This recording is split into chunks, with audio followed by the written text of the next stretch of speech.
Hey guys, welcome to another very exciting color correction tutorial. My name's Matt Scott, and if you haven't checked out my blog already, you should do that, mattscottvisuals.com.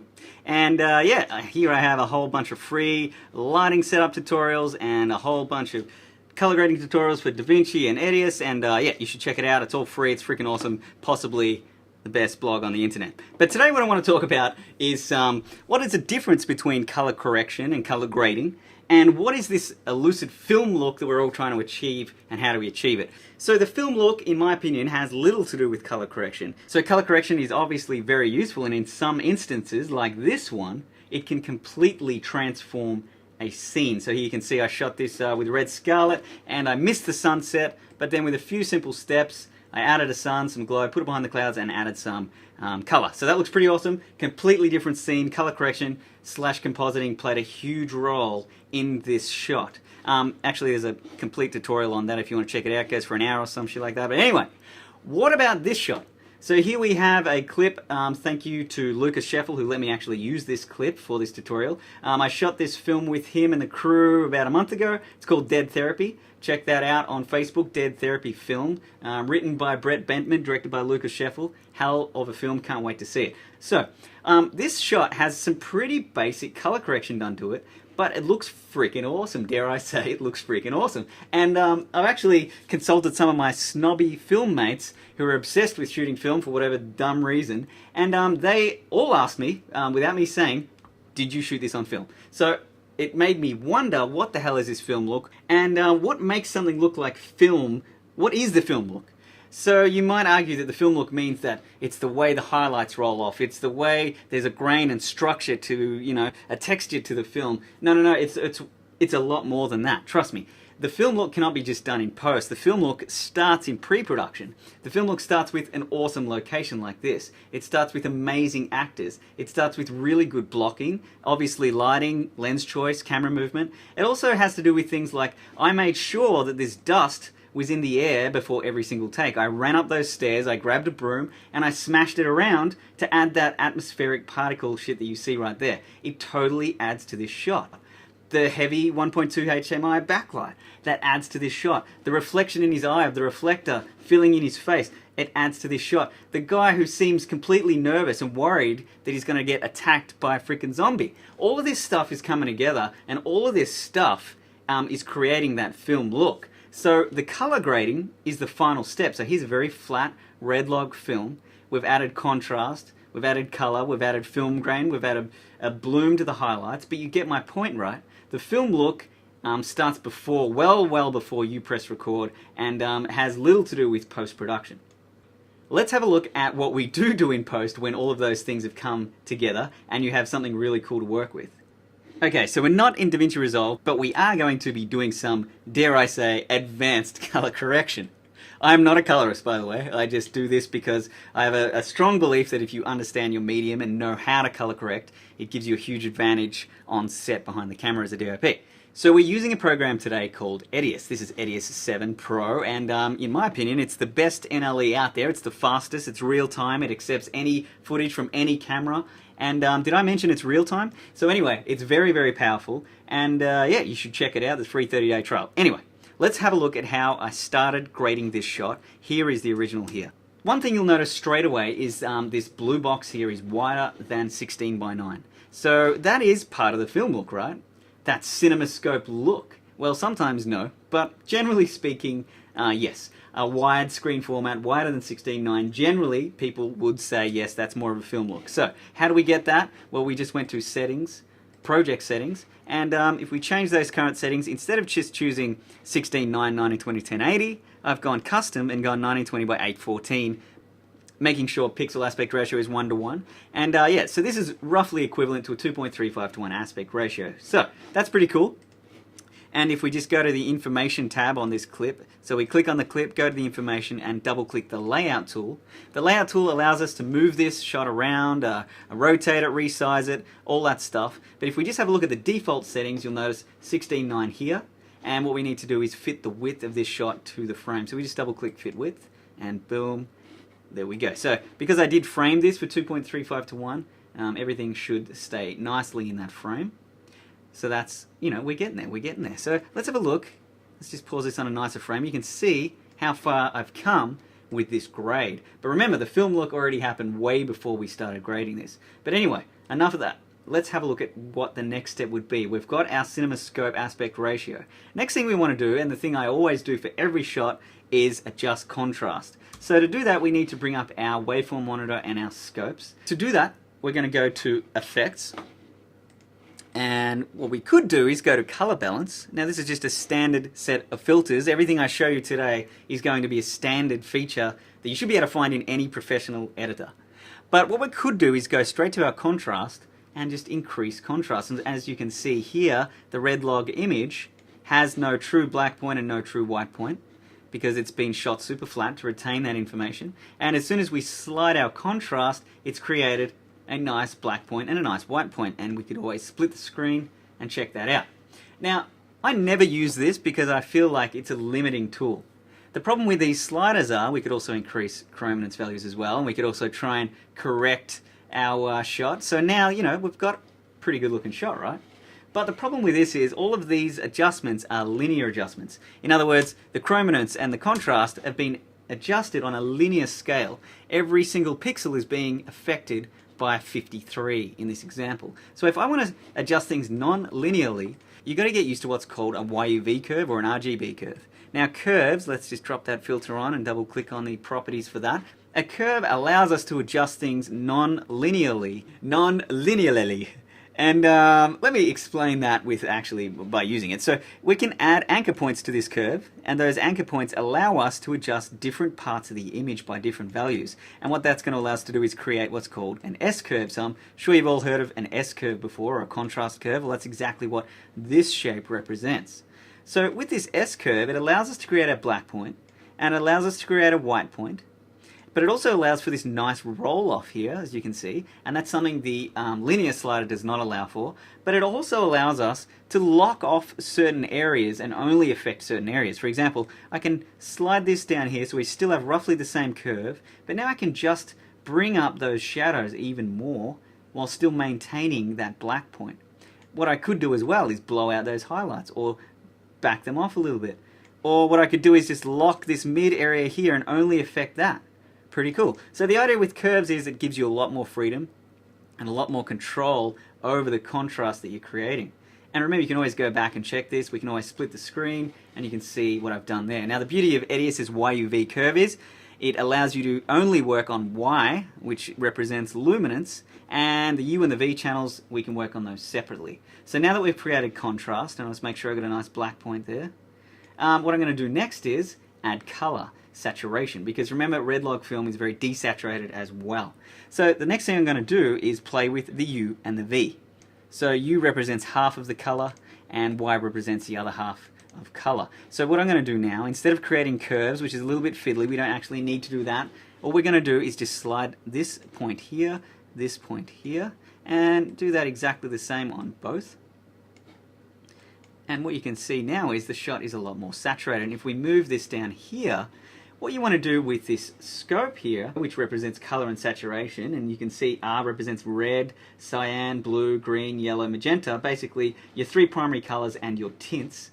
Basically what we want to do now is get this group of color, that's all the color that lies in this image, to sit in the center.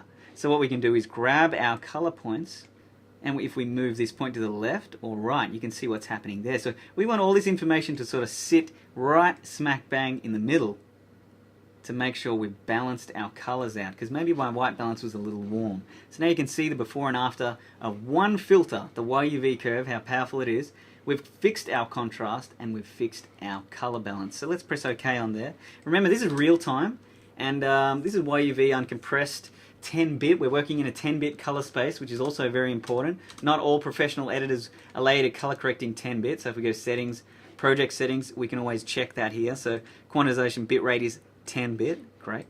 So now that we've fixed both of those things, it's time to start having a look at this image and picking on it, looking at the things that you do and don't like, and you know, let's think about how we can really force our viewer to look where we want them to look. I mean, I don't want our viewer looking over here at this door that I put there, or I don't want them to be looking at this extension cable here with a bit of gaff tape on it. I want them to be looking at this guy's face and the blood on his face. So how are we going to do that? We've adjusted color, we've adjusted contrast, pretty happy with that. Let's piss this off, go effects, and I'm going to use a mask. Now, Edius's mask tool is a little bit different to other editing programs' mask tools because it's multi-point and it's Bezier. And that allows you to manipulate that and animate it and soften the edges and blah blah blah. It's awesome. So we're not going to use it that complicated though. We're just going to draw an oval here, and we're also going to soften the edges of that oval by about 800 pixels. And then on the inside of the mask we can add multiple filters. Now this is the way this is set up is pretty cool. It can allow us to add filters on the inside, filters on the outside, an edge filter, and we can always lower the intensity of the filters. We can always lower the opacity of that part of the mask. So in this instance, all I'm going to do is go filter, enable filter, and then I'm going to open what's called a combine filter, which allows us to add more than one. And I'm going to add two filters in here. One of them we know very well about, the YUV curve, and the other one is pretty self-explanatory, and it's called sharpness. Now when you're shooting red footage, it is RAW, right? So RAW represents a file format that can be changed after the fact. In other words, we can change ISO, we can change white balance, but we do need to add things like contrast and color, and we need to add sharpness. So what we're going to do is only sharpen on the inside of this mask, and we're going to do that by quite a lot, by 35. A value of 35 is looking pretty good. But the next thing I'm going to do is go and open up the YUV curve, and I'm going to add some brightness here, but I'm also going to add contrast just to really bring out some detail in Moz's face. And let's just have a look at the before and after here. We just split the screen and check it out. Pretty cool. So I haven't added contrast to the whole scene. All I've done is added contrast to everything inside of that mask. I've also added sharpness as well. So let's press OK, and let's just have a look. Set this to a single screen. We can always just go View and go single mode, or I've set these shortcuts to 1 and 2, so I'm just going to press 1. And okay, so now let's scrutinize this image. What don't I like about it, or how come it doesn't look like film just yet? Well, there's a few things. It doesn't have any film grain added to it. And, you know, that typical Hollywood look, there's no blue in the shadows. So what we could do next is go Effect, three-way color corrector. And the three-way color corrector, what I can do is push blue into the shadows. So the way these color wheels work, and they work the same in pretty much every color correction suite, is the left wheel represents our shadows, or our lift in another code word. The gray balance, our middle wheel, represents our midtones, or gamma. And our right-hand side wheel, the white balance, represents our highlights / gain. And as you can see here, this is only affecting my highlights and blah blah blah, you get the idea. So what we're going to do is we're actually going to add some saturation to the mids, and you'll see that's adding some saturation. It's actually causing a little bit of problems here with Maurice's ears, but we're going to fix that. I'm also going to add saturation to the shadows and saturation to the highlights. Now this is a little bit different than using the saturation slider in the color correction one I showed you in the very beginning, because it's just a bit gentler, but it also allows us to maybe not add so much into the shadows, or maybe it allows us to push blue into the shadows. So if we just move this down here and you watch this door, you'll notice if I go around, let's just default that. What I can do is add saturation and just slowly start pushing blue into this shot, so not too much.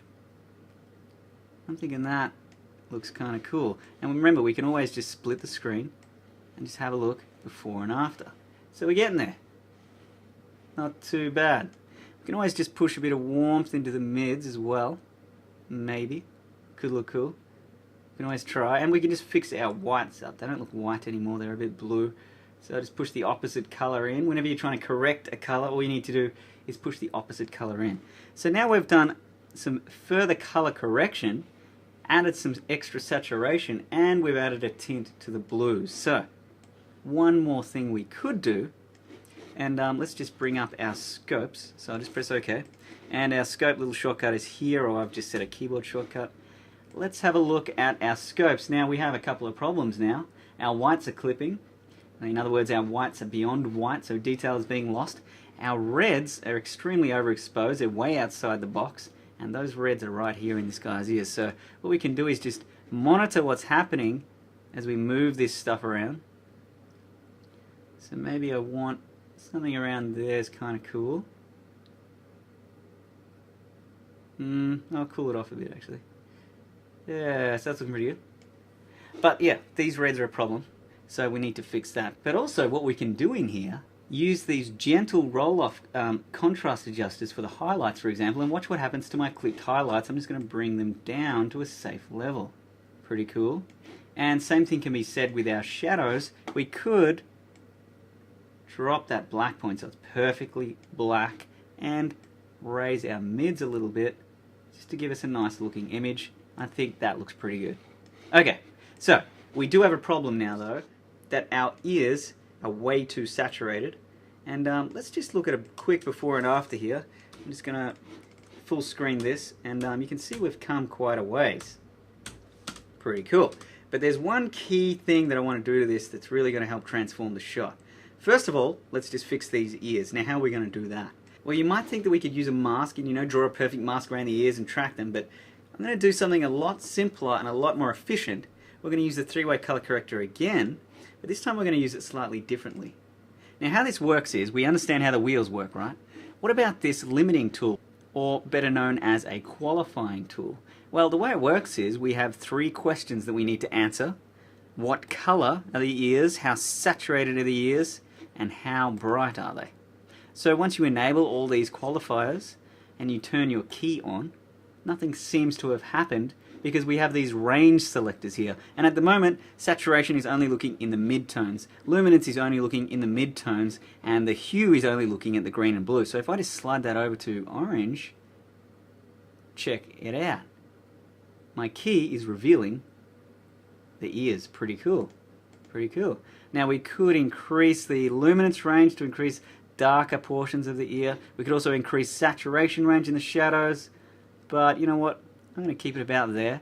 Turn my key off, and now that's going to allow me to desaturate those mids just a little bit. We could also color correct them as well. It's not looking too bad at all. So now you can see we just split the screen. Red ears, not so red ears. Way overly saturated, distracting red ears. Normal looking ears. Pretty cool. Okay, and we don't have to track anything. That's just happening right off the bat because we have qualified that portion of the image. Pretty cool. So we could always go in there, refine that, fix it up a little bit, but let's have a look at making this look more like film. How are we going to do that? Here's the original shot. Looks terrible. We've come a long way. Let's go ahead and create that filmic glow. Now there are a number of ways to do this. You could probably do this about 6 different ways, but I found this way to be very effective. What I'm going to do is duplicate this track. One quick way to do it is click the mouse, drag it up, press Control and let go. That's going to duplicate that shot for you. Now I can just delete these filters, all but the YUV curve. Now I'll show you why in a second. What I'm going to do is double click the YUV curve. I'm just going to default these and default this as well. So now what we're looking at is this top track here with no effects done to it at all. But if we open our YUV, what I'm going to do is just crush the hell out of the blacks to the point where there's virtually no detail in them. Crushing my midtones as well. But what I'm not doing is crushing my whites. I want my highlights intact, and I don't want any color here. So what I'm going to do is just delete all color. If we grab our color channels, just put them in the middle. That's going to create a black and white image.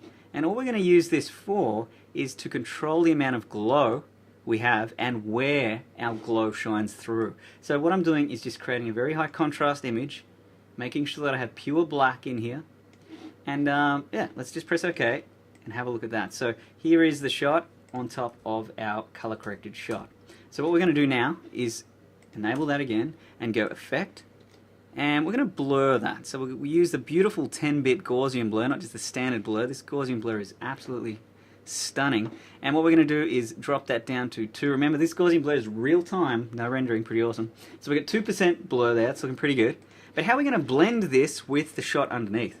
So what you could do, maybe, is use your transparency slider and just lower the opacity of that. And you can see that's sort of giving a kind of glow.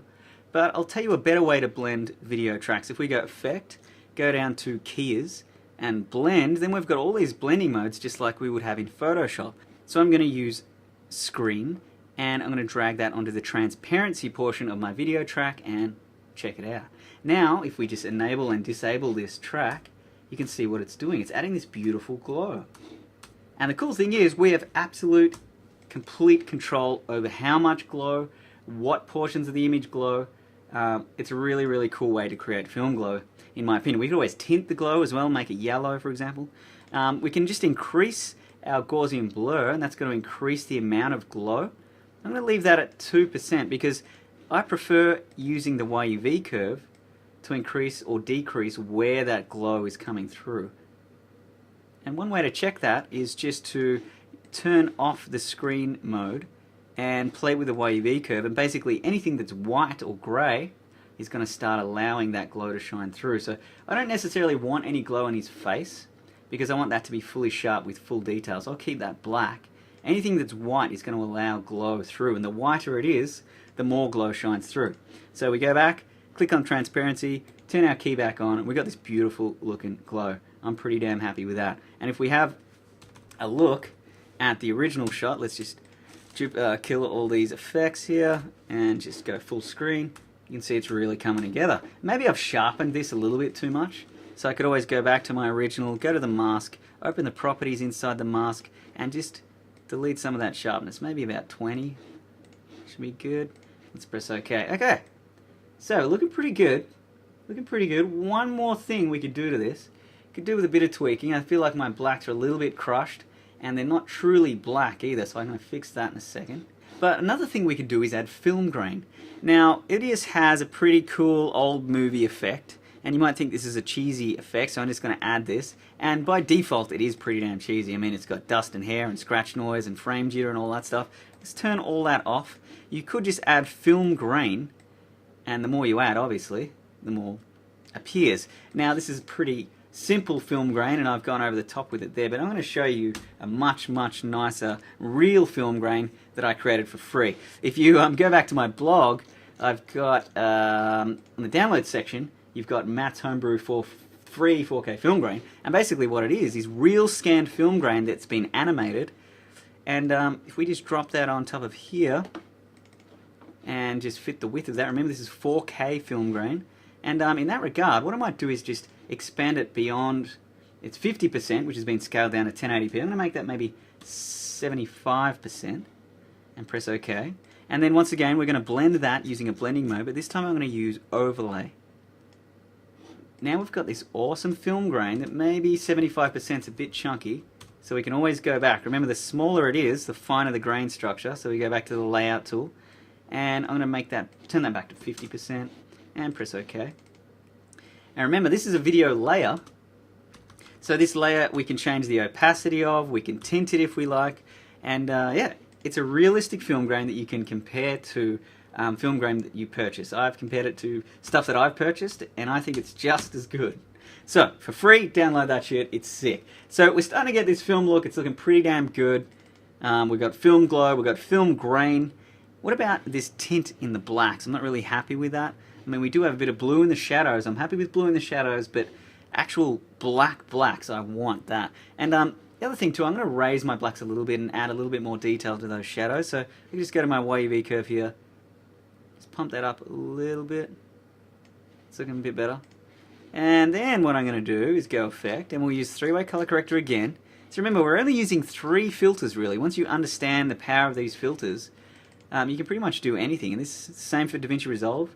Same for anything. So what we're going to do is just look at the luminance values here, and we're going to qualify only the darkest parts of the image. So if we slide this selector to the left, so anything that is white will be the thing that we affect. So what we want to do is just only get the darkest parts of the image, which are about here, and if these have a tint of blue in them, I'm going to kill that blue right now just by desaturating the shadows, and boom, you can see that there. Let's just resaturate them, put blue in them, and you can see this is the only area that I'm affecting. We just default that, desaturate it, and we could also crush it if we liked. So now we've crushed that, but we've still got a nice little bit of contrast between here and here. I'm pretty happy with that. Let's press OK, and we're in business. So, three-way color corrector, YUV curve, the mask, and learning how to qualify. These techniques are very, very powerful, and they work across the board. Could I do this in DaVinci Resolve? Of course I could. Could I do this in Premiere Pro? Pretty much, although Premiere Pro's mask is absolutely pathetic. Could I do this in Final Cut X? Hell yeah, I could. All of these tools that I've just showed you are standard color correction tools. It's just about how do you use them, but it's more about what do you look at, what do you want to change about an image, what do you want your audience to focus on. Hopefully you've enjoyed this tutorial. I'm sorry if I've gone a bit quickly, and if I have a ton of other tutorials there that go through this in much more detail. I also have a very cool project coming up where I will be giving away the footage. I'll be sponsored by Grass Valley, the creators of this editor. They've sponsored me to create a whole tutorial set, which is going to be really cool. But the cool part about it is you'll be able to download the original R3Ds with the project, and you'll be able to work along with it. So keep visiting my blog. I can't say that enough. This is basically how I earn my money, is through giving away all this stuff for free, and it helps me get work. So I want to shoot the biggest and best features in the world. That is my goal. I'm not even joking. Help me get there. Hopefully these tutorials and this stuff helps you. And yeah, if we're not friends on Facebook, we should be. Check it out.